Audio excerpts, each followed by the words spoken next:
Oi, gente, bom dia, né? Vamos dar sequência aí ao capítulo 5, né? Nós já falamos sobre os vermes e vamos falar hoje sobre os nematódeos. Provavelmente você já ouviu falar sobre lombrigas, bicho geográfico, amarelão. Essas doenças são causadas por animais que pertencem a um filo nematoda, né? Então a gente vai falar um pouco mais sobre esse filo. Esses vermes são seres de corpo alongado, né? Ao contrário das planárias, que eram planas, esses aqui têm corpo alongado, extremidades afiladas, que se assemelham a um fio. E é em virtude dessas características que eles recebem o nome de nematódeo. Nemato quer dizer fio, né? São animais que possuem boca na parte anterior do corpo, né, e ânus na parte posterior. Ou seja, ao contrário de planárias, eles possuem um sistema digestório completo, com entrada e saída, com boca e ânus. Os machos possuem uma cloaca, que é uma estrutura comum ao sistema digestório e reprodutor, assim como nas aves, por onde eles eliminam espermatozoide e fezes. Os nematódeos possuem sexo separado, macho e fêmea, sendo que a fêmea é muito maior do que o macho. A respiração ela ocorre através da superfície do corpo, uma vez que eles não possuem pulmões. Eles também não apresentam sistema circulatório. O sistema excretor é formado por uma estrutura chamada de renetes. E esses renetes podem ser de vários tipos, sendo que o mais comum é uma célula em forma de H, que percorre todo o corpo do animal. As excreções são eliminadas para o meio externo através de um poro excretor. Com relação à sua movimentação, através de flexões e suas fibras musculares. É como se fosse uma contração e distensão. Contração e distensão. É o único modo que ele se movimenta, uma vez que as suas fibras são dispostas unicamente no sentido longitudinal do animal. As células musculares comunicam-se com um cordão nervoso dorsal e um ventral. Esses cordões ligam-se ao anel nervoso, de onde partem outros cordões nervosos. Existem diversas espécies de nematódeos. A maioria vive livremente sem causar doença nenhuma, vive de boa. Nem na espécie humana e nem em outros animais. Dizemos que eles possuem vida livre. Eles podem ser encontrados em ambientes aquáticos e terrestres. Existem também espécies que são parasitas de animais e plantas. Nesse caso, podemos citar o Ascaris lumbricoides, que a gente está falando, né, que é vulgarmente lombriga. A doença que ele causa é chamada de ascaridíase. Além da ascaridíase, outras doenças que são causadas por nematódeos são a ancilostomose, o bicho geográfico, a filariose e a oxiurose. Okay? Com relação à lombriga, ela é uma verminose causada por um parasita chamado Ascaris lumbricoides, né? É uma verminose intestinal humana mais disseminada no mundo. A sua contaminação acontece quando há ingestão de ovos infectados do parasita, que podem ser encontrados no solo, na água ou no alimento. Esse alimento, obviamente, tem que estar contaminado por fezes humanas. O único reservatório somos nós, a espécie humana. Se os ovos encontram um meio favorável, eles podem contaminar durante anos. Podem ficar ali contaminando durante vários anos. Como é que dá o ciclo da ascaridíase? Primeiro, a ingestão de água ou alimento, frutas e verduras contaminados pode induzir ovos da lombriga no tubo digestivo humano. 2. No intestino delgado da espécie humana, o ovo se rompe e libera uma larva. 3. Cada larva penetra no revestimento intestinal e cai na corrente sanguínea, atingindo o fígado, coração e pulmão.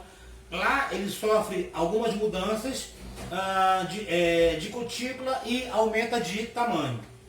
4. Permanece nos alvéolos pulmonares. Alvéolos, nós já sabemos que é onde ocorre a troca gasosa, também chamada de hematose, podendo causar sintomas semelhantes ao de uma pneumonia. 5. Ao abandonar os alvéolos, eles passam para os brônquios, traqueias e laringe, onde vão provocar tosse, irritação na garganta e por aí afora. Número 6, em seguida, eles são deglutidos e atingem o intestino delgado, como se você tivesse engolido de novo ele. Lá eles crescem e se transformam em vermes adultos. E 7, após se acasalar, a fêmea inicia a liberação dos ovos, mais ou menos 15 mil por dia. Todo esse ciclo, que começou com a ingestão de ovos até a formação de adulto, dura em média 2 meses.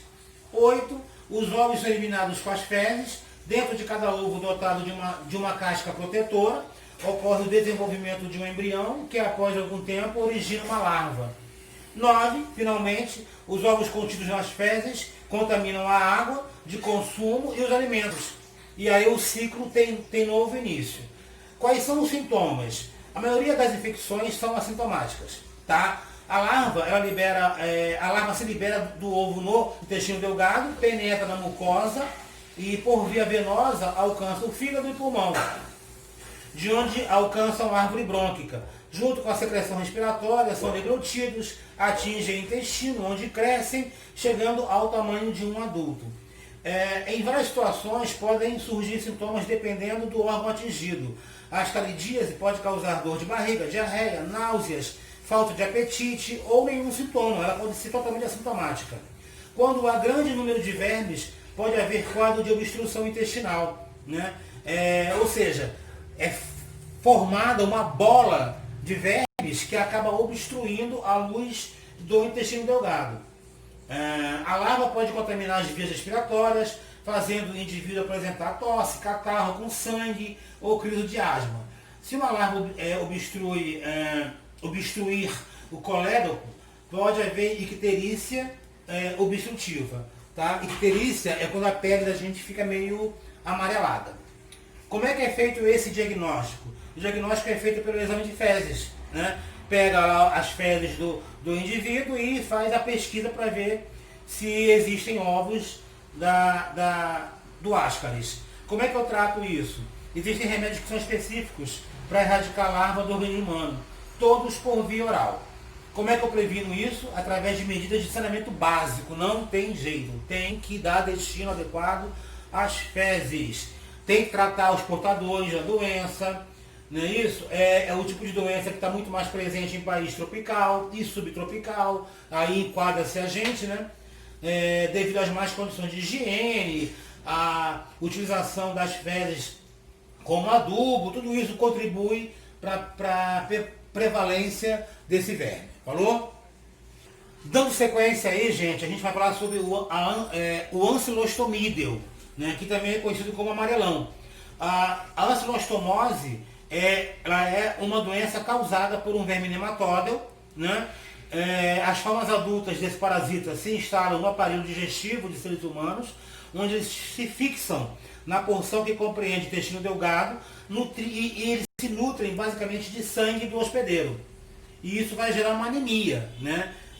Essa doença é transmitida através da penetração ativa de pequenas larvas infectantes na pele de um indivíduo, em contato com o ambiente que está contaminado. Principalmente o solo, contendo fezes contaminadas por ovos que eclodem e aí que vai se desenvolver as larvas. Após passarem pela epiderme, essa larva atinge a corrente sanguínea, seguindo em direção aos alvéolos do pulmão. Por meio das vias respiratórias, essas larvas se deslocam pela traqueia até a laringe, onde são deglutidas, semelhante ao Ascaris, junto com o alimento que ele é ingerido. Dali eles passam por esôfago, estômago e alcançam a parede do intestino. Nesse local, elas começam a se reproduzir, eliminando ovos juntamente com as fezes. A ancilostomose, ela também é chamada de amarelão. É uma doença causada por vermes nematóides, né? Nós já falamos isso. A adesão desses vermes no duto intestinal ocorre em razão da presença de um aparelho bucal.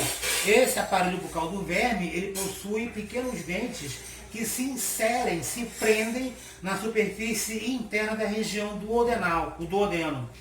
ali provocam a lesão e, consequentemente, sangramento, agravando o quadro de anemia.